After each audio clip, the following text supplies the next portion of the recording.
Assalamualaikum warahmatullahi wabarakatuh. Perkenalkan, nama saya Oktaviana Rahmawati, NIM 21101010146. Baik, di sini saya akan memperkenalkan alat-alat kebidanan.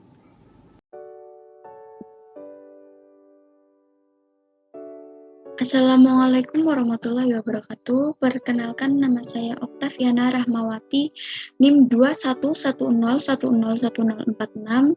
Baik, di sini saya akan memperkenalkan alat-alat kesehatan atau alat-alat medis atau alat-alat kebidanan.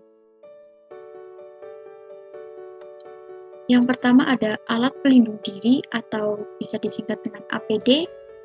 Yang pertama ada skort. Fungsi skort adalah untuk melindungi agar pakaian tidak kotor. Kemudian ada masker. Fungsinya untuk menghindari penyebaran paparan penyakit. Yang ketiga ada kacamata atau goggles. Fungsinya untuk melindungi area mata yang berpengaruh bahaya bagi kesehatan. Kemudian ada penutup kepala yang fungsinya untuk melindungi kepala dan rambut petugas medis dari percikan air liur atau cairan selama merawat pasien. Kemudian ada sarung tangan. Fungsinya untuk melindungi jari-jari tangan dari api, suhu panas atau dingin, radiasi, arus listrik, bahan kimia, benturan atau pukulan, tergores benda tajam atau infeksi.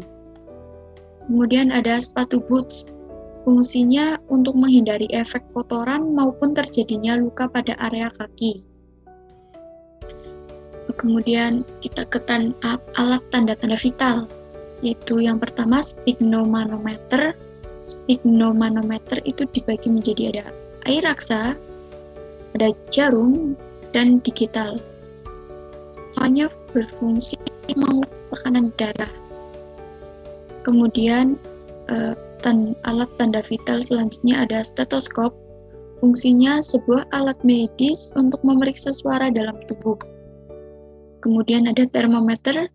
Termometer ada dua jenis, yaitu termometer air raksa dan digital. Fungsinya untuk mengukur suhu tubuh. Kemudian ke pemeriksaan fisik. Jadi alat pemeriksaan fisik yang pertama adalah ada senter, lampu kepala, lampu sorot. Fungsinya sama untuk menerangi atau memberikan cahaya saat pemeriksaan. Kemudian ada oftalmoskop yang berfungsi seperti senter untuk mendeteksi masalah mata. Kemudian ada otoskop, fungsinya untuk memeriksa bagian telinga. Kemudian ada tomoespatel yang fungsinya untuk menekan lidah saat pemeriksaan. Kemudian ada spekulum hidung yang berfungsi untuk melebarkan vestibulum nasi untuk memudahkan inspeksi kavitas nasal. Kemudian ada spekulum vagina yang berfungsi untuk membuka vagina. Kaca gigi. Fungsi kaca gigi untuk melihat kondisi gigi. Kemudian ada hammer reflex. Fungsinya untuk mengetahui refleks saraf. Kemudian ada timbangan. Fungsi timbangan adalah untuk mengukur berat badan. Kemudian ada microtoys dan infanto. Fungsinya untuk mengukur tinggi badan. Kemudian ada metal line. Fungsinya untuk mengukur lingkar kepala bayi. Kemudian ada pita lila. Fungsinya untuk mengukur lingkar lengan atas. Kemudian ada Linux dan Doppler. Fungsinya untuk mendengarkan denyut jantung janin.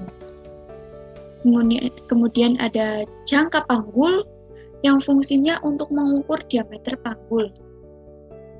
Kemudian ada alat pemenuhan kebutuhan. Yang pertama ada tabung oksigen, selang humadifer. Fungsi tabung sebagai tempat oksigen, konektor selang oksigen ke pasien. Kemudian ada kanul dan masker O2, fungsinya untuk membantu pernafasan. Kemudian ada selang NGT dan OGT, fungsi selang NGT untuk menyuplai makanan dan minuman pada pasien. Dan selang OGT dapat digunakan untuk membantu mengeluarkan udara dari perut bayi. Kemudian ada pispot. Fungsi pispot adalah untuk menampung fasis. Selanjutnya ada urinal pot yang fungsinya untuk menampung urin. Kemudian ada kateter. Kateter ada beberapa jenis, yaitu kateter Nelaton, kateter Foley, dan logam. Fungsinya sama-sama untuk membuang air kecil. Kemudian ada infuset dan transfusiset. Fungsi infuset untuk memberikan cairan infus kepada pasien.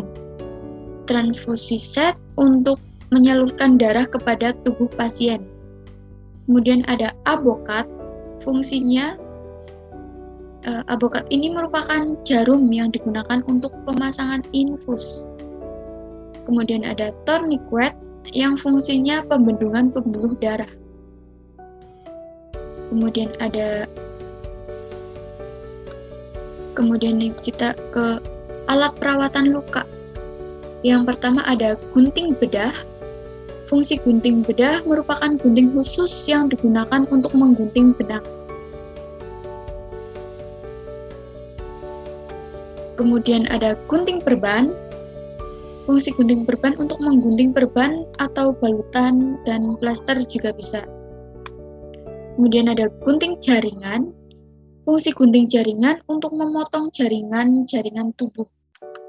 Kemudian ada gunting angkat jahitan yang berfungsi untuk membuka jahitan bekas operasi dengan cara memotong benang hekting pada luka bekas jahitan. Kemudian ada pinset anatomis yang fungsinya untuk membantu proses menjahit luka atau untuk menjepit otot. Kemudian ada pinset chirurgis yang berfungsi untuk membantu menjepit kasa. Kemudian ada klem duk yang fungsinya untuk tindakan bedah. Kemudian ada klem kocher yang berfungsi untuk menjepit atau memegang jaringan keras seperti fasia dan jaringan lunak seperti peritoneum. Kemudian ada klem pemegang jarum atau nail voider, fungsinya untuk hekting atau menjahit. Kemudian ada jarum kulit dan otot, fungsinya untuk proses penjahitan luka. Kemudian ada benang Seide, plain, catgut, chronic, catgut yang fungsinya untuk menjahit usus, uterus, dan vesika urinaria. Kemudian ada bengkok yang berbentuknya bengkok ya. Fungsinya sebagai tempat alat-alat yang sudah dipakai seperti kotoran bekas sampah kayak sampah kasa juga bisa ditaruh di bengkok kasa yang sudah dipakai. Kemudian ada korentang, lembarnya korentang. Kemudian fungsinya untuk mengangkat instrumen stek.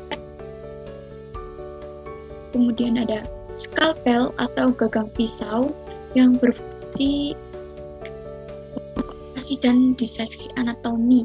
Gagang pisau yang digunakan untuk operasi dan diseksi anatomi. Kemudian ada pisau atau mesh ya, fungsinya untuk mengiris jaringan atau pisau bedah. Jadi fungsi pisau ini dapat digunakan untuk mengiris jaringan ataupun bisa digunakan pisau bedah. Baik, cukup sekian yang dapat saya sampaikan, kurang lebihnya mohon maaf. Terima kasih.